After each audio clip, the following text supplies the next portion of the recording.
I thought I was too old for treasure hunts. Turns out, I was too young. My breath bounced off the cold glass as if they were the same temperature. So much for those swimming lessons. I pressed my forehead against the window of the patio door and watched as my birthday dress watered my toes. The house was dark. I contemplated jumping the fence, but the street seemed just as dreadful, and I didn't want to leave my parents. That is, assuming they haven't already left me, and my confidence in that was probably not worth mentioning at this point. As soon as I turned the knob, I pushed the door wide open and stepped back. I waited at the entryway for the darkness to come flowing out of the house through the open door. It poured out onto the patio and surrounded my bare feet. I raised my heels and watched as the shadows swallowed my soles. Once my dress stopped dripping, I took a step inside. I am not having fun tonight, I thought. "Mom!" I shouted into the house. "Dad!" Nothing. Turning to shut the door behind me, I tried my luck with the light switch. I squeezed the little guy with 2 fingers and lifted it like I was lifting the wishbone out of a man with a big red buzzer for a nose.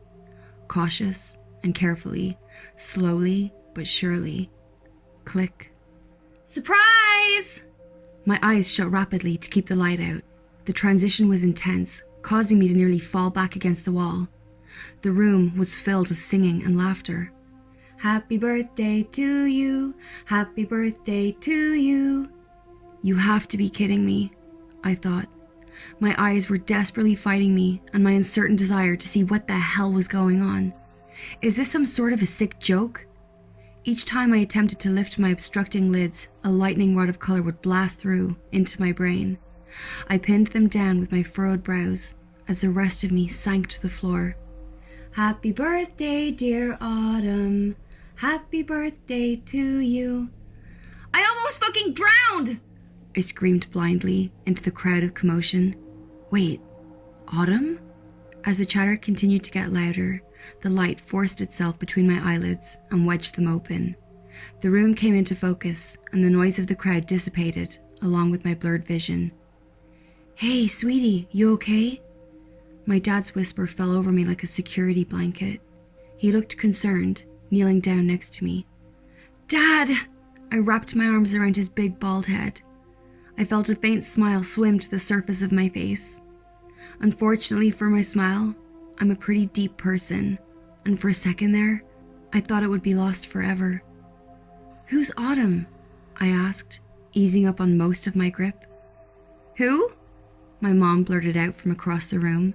She was hovering over my cake with 2 different cups of frosting in her hands. "White or brown?" she asked.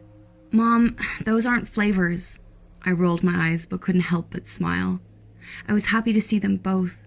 She tapped her foot with intention and holstered the frosting to her hips.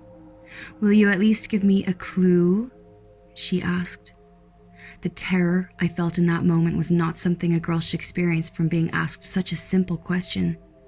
"Dad," I grabbed a hold of his shoulders. "You have to come upstairs with me." "Sweetie, what about your party?" He waved his arm toward the living room. It was empty. "Dad," I held his head in my hands. "Something is happening. I don't know what it is, but it isn't good." "You're going mad in your old age." He took my hands off his face.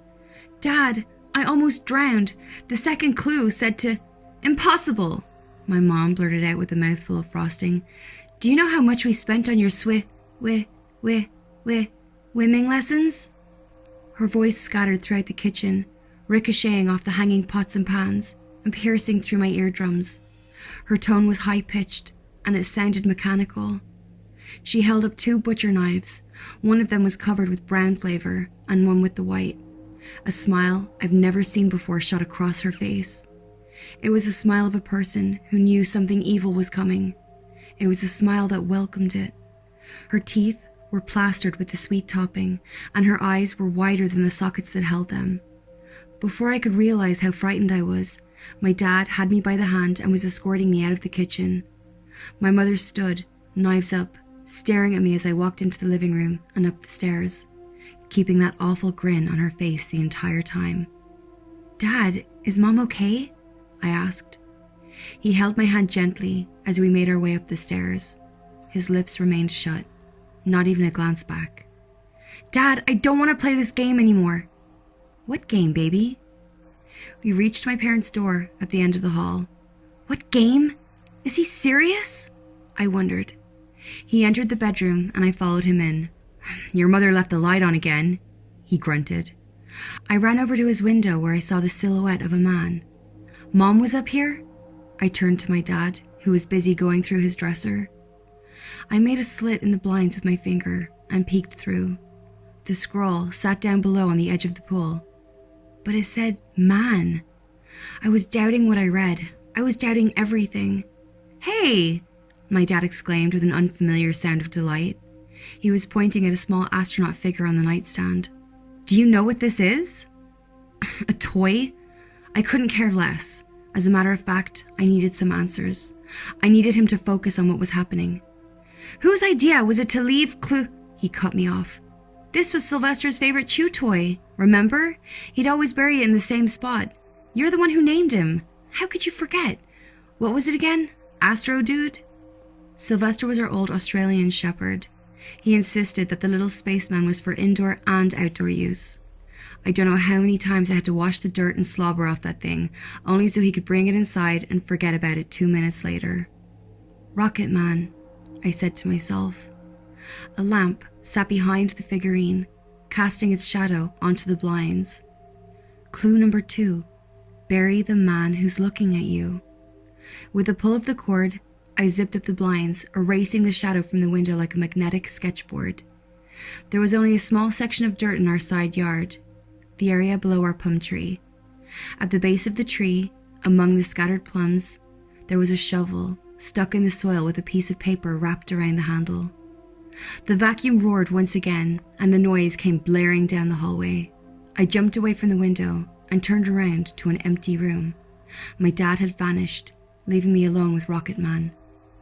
I snatched him off the end table and rushed down the stairs, passing the possessed vacuum and avoiding the kitchen at all cost.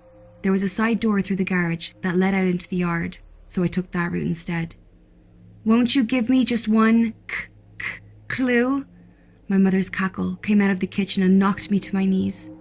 She repeated herself over and over again, her voice in hysterics. "Just so we're clear?" The shadows of the kitchen knives crept quietly into the living room.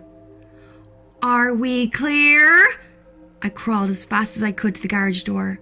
I reached up and placed my hand on the knob. "Autumn," I felt her breath on the back of my neck. "Don't leave me." I pulled that door open as fast as I fucking could, ran through the garage to the side door, and slammed it shut behind me. I was hoping she hadn't followed me out as I barricaded the door with my 108-pound body. I heard the door to the house slam shut and listened for her footsteps. Unless they were stepping with the same beat as my heart, I heard none. My breaths were deep and focused, and not because I felt like I needed more oxygen. I needed to feel something normal, and nothing else around me was. Knock, knock, knock, knock, knock, knock, knock, knock! I nearly yanked the door off its hinges as I ripped the handle toward me and screamed like I was trying to scare off a grizzly bear. Adrenaline fueled, and over this shit, I howled at the empty doorway like a crazy person, only to find I was alone. Well, almost alone. Rocket Man was standing at my feet. I dropped him inside when I fell and forgot to grab him. The idea of a small action figure following me around should be terrifying, but at least he wasn't my mom.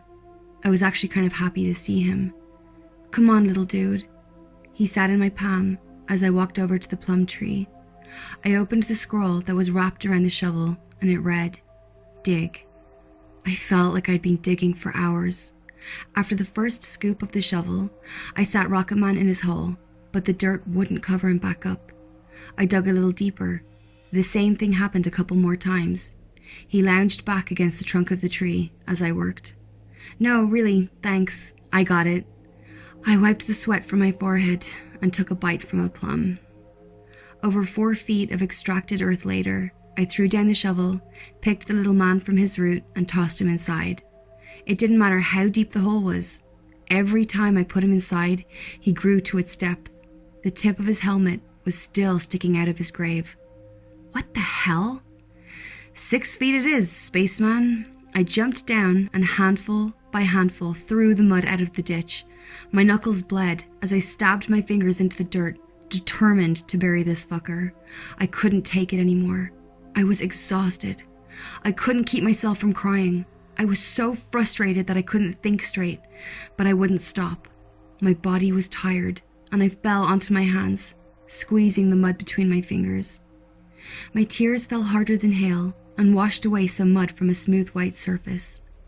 I ran my hands across my running nose and tried to calm down a bit. As I wiped the surface clean, I realized what it was. I had seen it before, only before it was covered in blood and flesh and fur. Sylvester. I brushed the dirt off his snout and flossed the ground from his teeth. Another scroll laid in between his jaws. His collar was wrapped around it, holding it firmly in place. I used the roots from the tree to climb out of the grave and picked up the plum I had been eating. I took the last bite of victory and tossed in the pit. I kicked Rocket Man in along with it. I slid Sylvester's collar off the scroll and tossed that in as well. I don't care what this thing says. After this, I'm going to bed, I thought.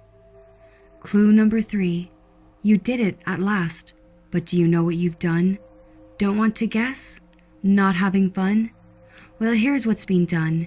You've raised the dead, and you'll find the next clue under your bed. Shit.